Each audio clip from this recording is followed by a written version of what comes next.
అంచనాలేంటి? ఫలితాలపై పార్టీ నేతలు ఏం విశ్లేషిస్తున్నారు? గెలుపుపై ఆశలున్నాయా, సన్నగిల్లాయా? ఎన్ని సీట్లపై గులాబీ పార్టీ ధీమాగా ఉంది? ఎన్నికల పోలింగ్ సరళిపై గులాబీ పార్టీలో జరుగుతున్న చర్చ ఏంటి? Let's watch the story.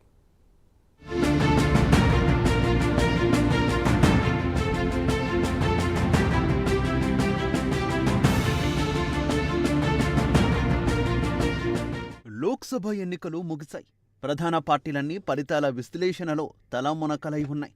BRS సైతం ఎన్నికల ఓటింగ్ సరళి, పోలైన ఓట్ల లెక్కలు విశ్లేషించుకుంటూ ఓటరి నాడి తెలుసుకునే ప్రయత్నం చేస్తోంది. గత పార్లమెంటు ఎన్నికల్లో 9 స్థానాలకే పరిమితమైన బీఆర్ఎస్ గత ఏడాది నవంబర్లో జరిగిన అసెంబ్లీ ఎన్నికల్లో పరాజయం పాలైంది. అధికారానికి దూరమైంది.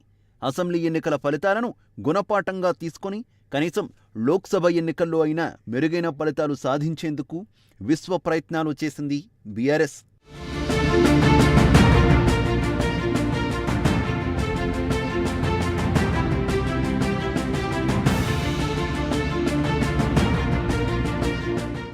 ఇక మొదటి నుంచి భారీ బహిరంగ సభలతో ఎన్నికల ప్రచారం చేయడం కేసీఆర్ స్టైల్. అందుకు విరుద్ధంగా కేసీఆర్ ఈ ఎన్నికల్లో బస్సు యాత్రతో ప్రజల్లోకి వెళ్లారు. ముమ్మరంగా కార్నర్ మీటింగ్లు, రోడ్ షోలతో ప్రచారాన్ని హోరెత్తించారు. ఒక దశలో అధికార పార్టీ కంటే భారీ స్థాయిలో కేసీఆర్ మీటింగ్లకు జనాలు హాజరయ్యారు. దీంతో ఎన్నికల పోలింగ్ నాటికి బీఆర్ఎస్ శ్రేణుల్లో అంచనాలు పెరిగాయి.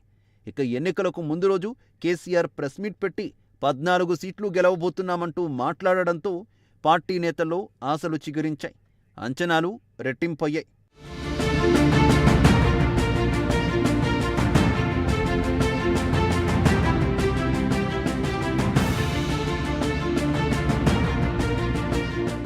పార్లమెంటు ఎన్నికల్లో బీఆర్ఎస్కు అన్నీ తానై వ్యవహరించారు గులాబీ బాస్ కేసీఆర్. ఎన్నికలకు ముందు నుంచి పార్టీ ముఖ్యనేతలతో సమావేశాలు నిర్వహించారు. అభ్యర్థుల ఎంపిక విషయంలోనూ ఆచితూచి వ్యవహరించారు. ఎక్కువ మంది బీసీ అభ్యర్థులకు సీట్లు ఇచ్చారు కేసీఆర్. మాజీ ఐపీఎస్ బీఎస్పీ నేత ఆర్ఎస్ ప్రవీణ్ కుమార్ను కారెక్కించుకొని నాగర్ కర్నూలు సీటిచ్చారు. ఇక ఉద్యమకారుడు, సికింద్రాబాద్ ఎమ్మెల్యేగా ఉన్న పద్మారావును అనూహ్యంగా పార్లమెంటు ఎన్నికల్లో పోటీ చేయించారు.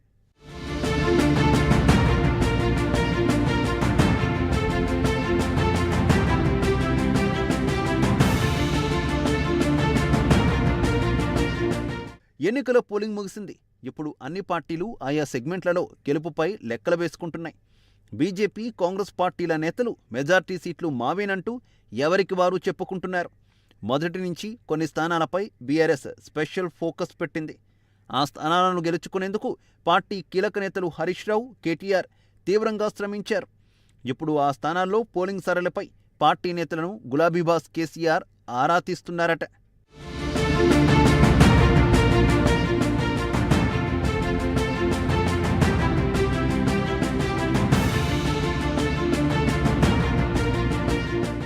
ఎన్నికలకు ముందు వరకు బీఆర్ఎస్ పార్టీలో ఉన్న ఉత్సాహం ఎన్నికల తర్వాత కనిపించడం లేదు. గ్రౌండ్లో ఫీడ్బ్యాక్ అంతా నెగటివ్గా వస్తోంది. నిజానికి బీఆర్ఎస్ పార్టీకి రైతులు బలమైన ఓటు బ్యాంకుగా ఉండేవారు. కానీ 2023 అసెంబ్లీ ఎన్నికల్లో రైతులంతా కాంగ్రెస్కు జై కొట్టారు.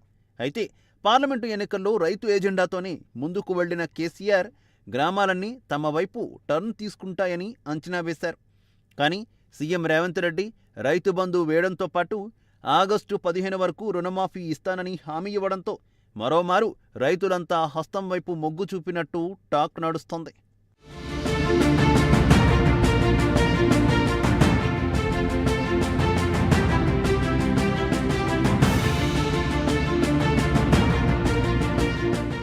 ఇక అసెంబ్లీ ఎన్నికల్లో అండగా నిలిచిన గ్రేటర్ ఓటర్లు బీఆర్ఎస్తోనే స్థిరంగా ఉంటారని కేసీఆర్ లెక్కలు వేసుకుంటున్నారు.